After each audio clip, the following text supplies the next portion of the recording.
Cuando mi difunta esposa, el amor de mi vida, falleció hace 4 años tras el nacimiento de nuestro segundo hijo, mi mundo se desintegró en 1.000.000 de pedazos grises y silenciosos. El olor a leche agria y el eco de mi propio agotamiento llenaban la casa. Fue entonces cuando le propuse a Cassie, la hermana de un amigo y conocida de mi esposa, un acuerdo puramente transaccional. Un techo sobre su cabeza a cambio de ayudarme a no ahogarme en pañales y llantos. Ella necesitaba escapar de un pasado violento y yo necesitaba un ancla. Nos casamos por su seguro médico y mi cordura, uniendo 2 desesperaciones bajo un mismo techo, con la solemnidad de un contrato de negocios.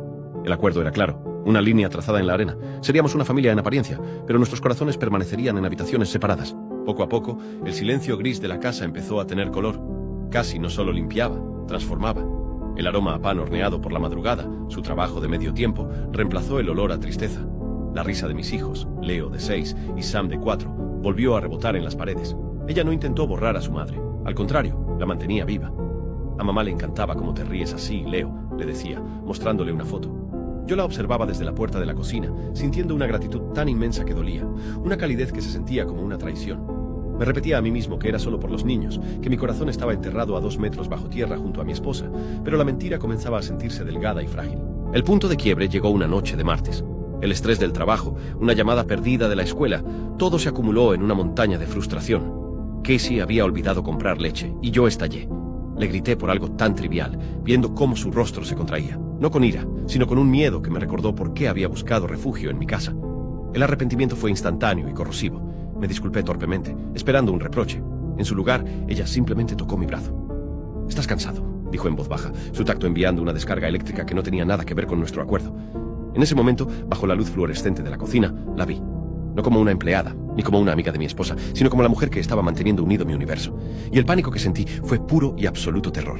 ¡Ey! No te preocupes. No tienes que ir a ningún lado a buscarla a continuación.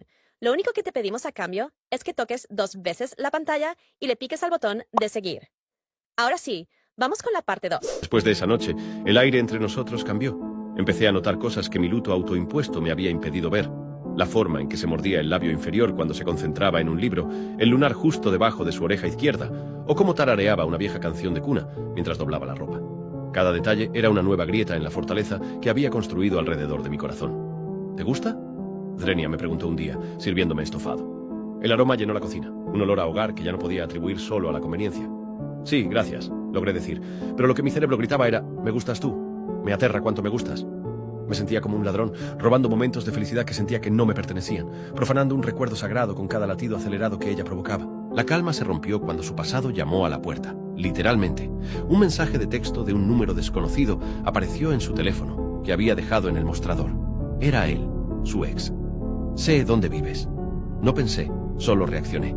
Sentí una furia primitiva, un instinto de proteger mi territorio, mis hijos, a ella. La confronté, no con acusación, sino con una preocupación feroz. «Cassie, ¿qué es esto?». Por primera vez, vi su fachada de calma desmoronarse por completo. Sus manos temblaban mientras me contaba sobre las amenazas, el miedo constante.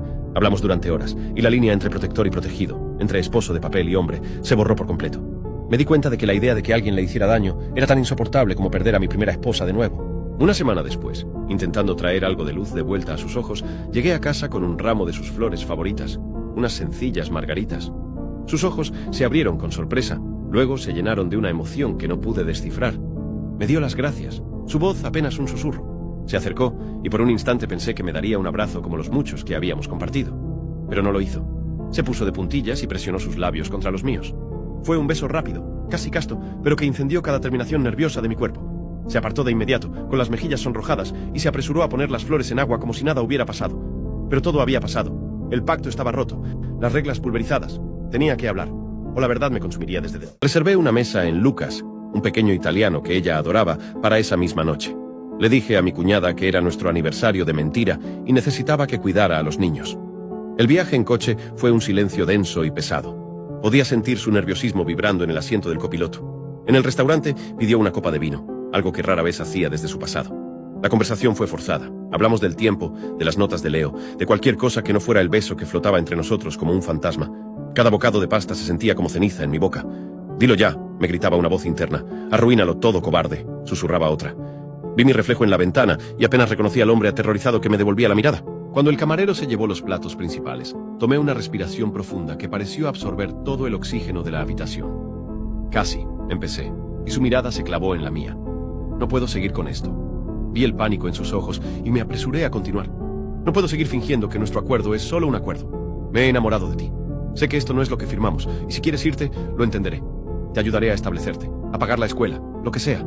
Pero no podía no decírtelo. El silencio que siguió fue atronador. Entonces vi una sola lágrima trazar un camino por su mejilla. Una pequeña y temblorosa sonrisa apareció en sus labios. Me estaba preguntando, susurró, su voz rota, ¿cuánto tiempo más ibas a tardar en decirlo? El viaje de vuelta a casa fue en un silencio diferente, uno lleno de promesas y posibilidades. A mitad de camino, sin decir una palabra, extendí mi mano sobre la consola central y ella entrelazó sus dedos con los míos.